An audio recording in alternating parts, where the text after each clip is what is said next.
So, do you work with the post-rehab population? Because if you do, you probably have people who come to you who are extremely scared of strength training. And not just strength training, just scared of living life in general. These people think that their body is only capable of doing low-level activities like yoga and Pilates, and they think that they're one movement away from breaking. And they come to you and they're extremely skeptical, and you just have a really hard time progressing them, because even though their body is capable of more, and you probably give them just enough that their body is capable of, but because of their thoughts, they might not come back to you. They might feel pain. They might feel like you're pushing them too hard, but even though in your eyes you are totally doing the right thing for them. So, because not all post-rehab people are like this. Not all post-rehab people are scared. So how do you deal with those people? Because I deal with them a lot. About 90% of my clientele are post-rehab, and a huge amount of those people did come to me extremely scared of strength training. And what I've done is I've kind of developed a protocol of how I deal with these people, and that's taken learning about my target market and learning about pain and why someone might experience pain. So those two things have really helped me work with these people and build their trust. So when I tell them, yes, you can pick up that 60-pound kettlebell and deadlift it, they actually believe it, instead of them constantly thinking, am I doing this right? Will this hurt me? So let me take you through this protocol. You get this person and they're extremely scared. So first, most of my people are chronic pain people, and they always have flare-ups with whatever their pain is, and all of these people have been cleared to exercise and the bad things have been ruled out, but they still experience pain. So these people, the last thing they want, if you really study them, is more pain and get punished the next day after training, or they think of their past experiences with other trainers and the trainer just put a bar on their back day one and then they couldn't move for 2 weeks. So this is the last thing they want, is more discomfort. And when you look at their goals too, they don't really care about a good workout. They don't care when they're gonna break a sweat. They just wanna be appropriately progressed. So that's where I had to learn about my target market, because I used to get, not impatient, but I felt like I needed to progress them because they wanted to get a workout in. But when you really start studying these people, that's the last thing on their mind. So understanding that they don't care about breaking a sweat or getting a good workout in the beginning of their program. Not saying that they never get there, but just know that that's not what's on their mind. They just don't want more pain.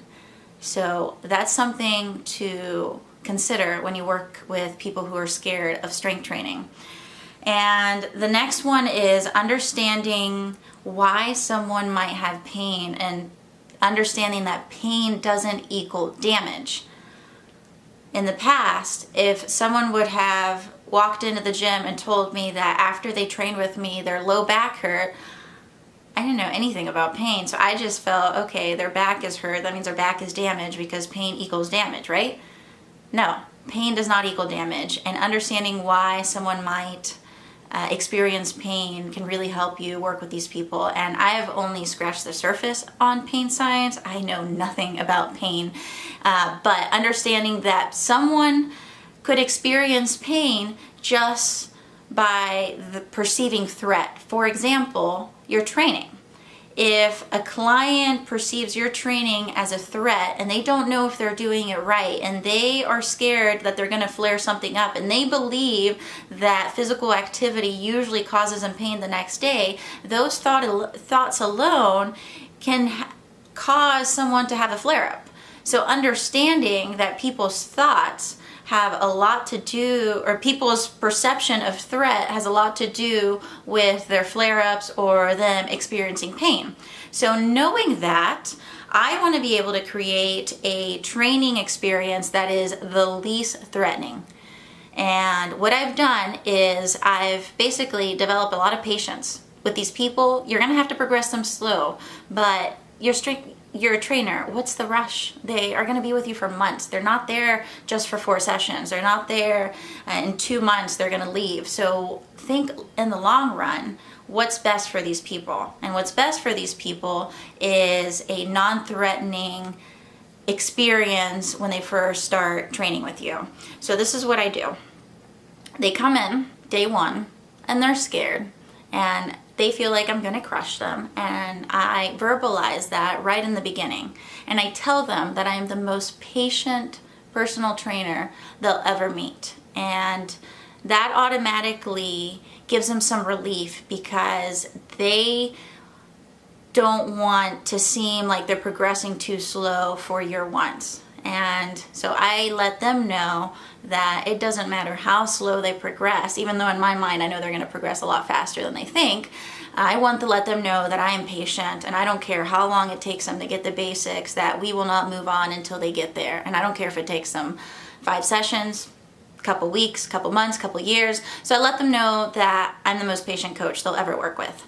Then I let them know that we're going to take things slow, that we are only going to do 1 or 2 activities today and then see how their body handles it.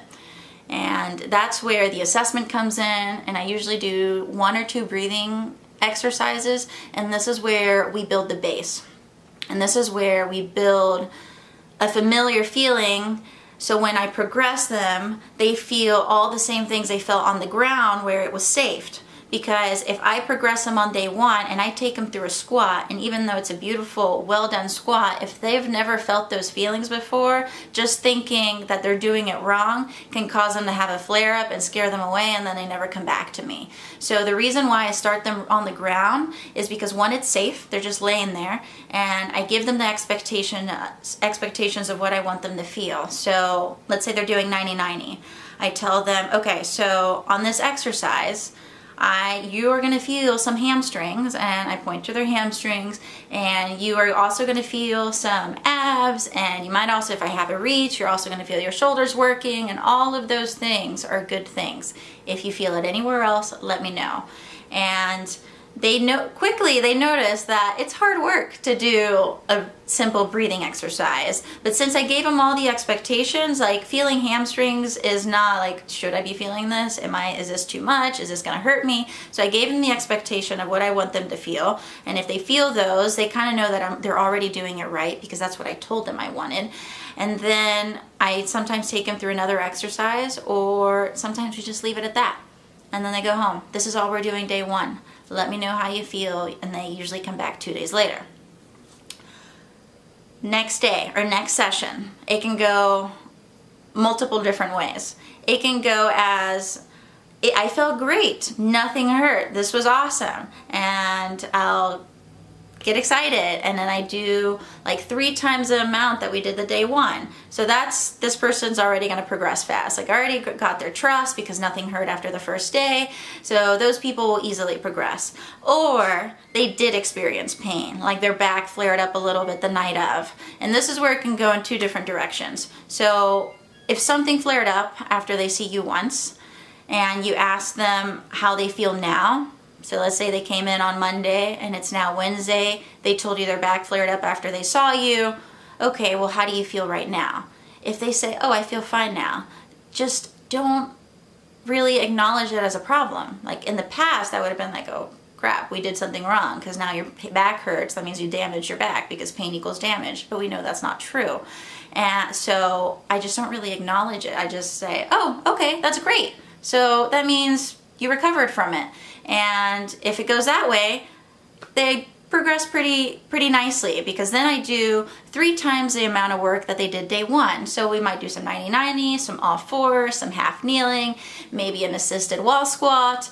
And even though I told them I was going to progress them little by little, and then they go home, and let's say they experience a back pain again, and then they come back Friday, story happens all over again. Okay, well, how do you feel now? Oh, I feel fine now. That's where I point out, well, do you realize that Wednesday you did 4 times the amount of work that you did on Monday, but you experienced the same amount of pain? That tells me that you've improved. That tells me that your body was able to handle it better. That means we're on the right direction. So that's how it can go that way. And when it doesn't go that way, when they come back on Wednesday and they say they experience back pain after they saw you on Monday and they're still experiencing it, this is where you have to like bring it down a notch again. And that's just to gain their trust. So that's where we might do less than what we did on Monday. For example, if I only did 90-90 on Monday, I will break down the whole 90-90 exercise. So what I'll do is I'll have them only focus on the tucking for like 5 reps where they tuck using their hamstrings, not using abs.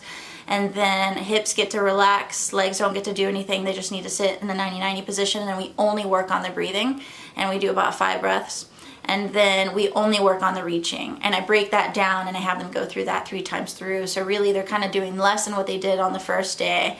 And that's just so they know that I acknowledge that they didn't feel good. So I'm just not ignoring them. And that's really the biggest thing, is usually trainers have ignored their feelings and they haven't appropriately progressed them. So they've never been able to get strong, and they just stay weak because they try to train and then they get hurt. So 3 things to summarize.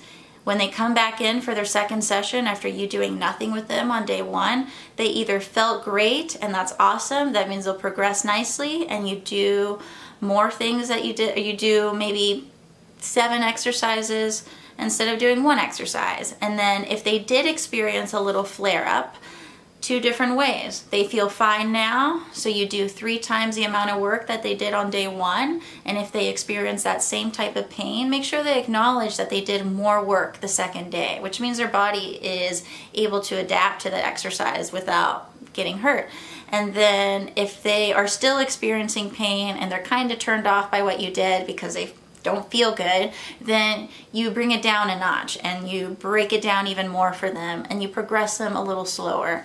And when you do this, you are able to build their trust. And what happens there is you did all these low-level activities on the ground, and it can take between 4 to 6 sessions. Like, this doesn't mean, when I say progress these people slow, it does not mean like months.